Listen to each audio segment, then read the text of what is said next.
நாய்களுக்கு ஒரு பெரிய சவாலான பிரச்சனையாக இருக்கக்கூடியது அதோட ஸ்கின் டிசீஸும் முடி கொட்டுறதும் தான்.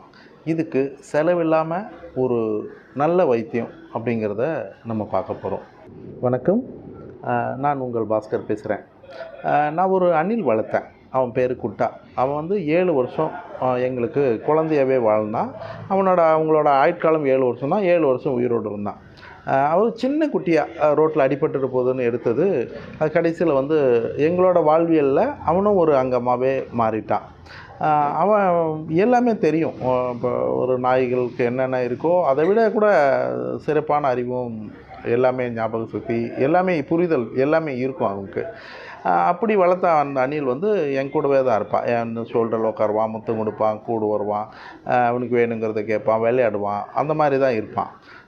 அப்படி இருந்தவன் ஒரு நாள் வேறு ஒரு அணில் அவனை விரட்டி கடித்து வாழை பிடிச்சி தூக்கி வீசி எரிஞ்சதில் அவன் தலைக்கீழே விழுந்துட்டான். பொதுவாக அணில் கீழே காலை வச்சு தான் விழும். அந்த ரப்பர் மாதிரி அந்த காலில் விழுடும், எந்த பாதிப்பும் இருக்காது. ஒரு செகண்ட் ஒரு மயக்க நிலை மாறி உடனே ஓடி போயிடும். ஆனால் இவன் அடித்ததில் அந்த முதுகு பக்கமாக கீழே விழுந்ததில் அவனோட முதுகு தண்டு எலும்பு உடஞ்சிடுச்சு.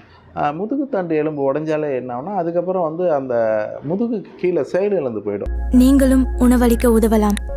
Please help us to feet.